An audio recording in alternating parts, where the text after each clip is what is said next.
जैसे कि आपको पता है कि दिल्ली में जो एक इंसिडेंट हुआ था उसके बाद एक डिविजनल कमिश्नर ऑफिस से एक कमेटी बनाई गई थी जिसमें एडीसी साहब चेयरमैन थे और जिसमें चीफ एजुकेशन ऑफिसर, पीडब्ल्यूडी के ऑफिशियल्स, पीडीडी के ऑफिशियल्स और म्यूनसिपैलिटी के जो लोग थे वो एक कमेटी में मेंबर थे।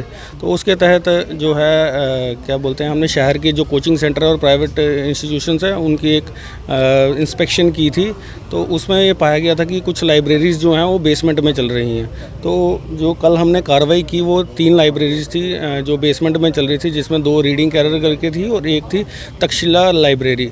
तो उसको जो है अंडर रूल हमने सीज़ किया है for violation of building bylaws and as well as safety concerns of students, because वहाँ पे कोई एग्जिट का कोई पॉइंट नहीं था और इन केस अगर कोई इमरजेंसी हो जाती है तो वहाँ से बाहर निकलना थोड़ा मुश्किल हो सकता था। इसके लिए जो नेक्स्ट विकल्प यही है कि ये कोई और अल्टरनेट स्पेस देखें जो एज़ पर जो गाइडलाइंस हैं मिनिस्ट्री ऑफ एजुकेशन की, उसके तहत जो नॉर्म्स हैं उसके तहत ये कोई सेफ प्लेस देखें और वहाँ पे ये लाइब्रेरी खोल सकते हैं, बेसमेंट में नहीं। अभी में डीसी साहब हमारे एडमिनिस्ट्रेटर भी हैं और वर्दी डिप्टी कमिश्नर, उनकी जो डायरेक्शंस होंगी उसके बाद ही जो उनका सामान होगा उसी हिसाब से रिलीज़ होगा।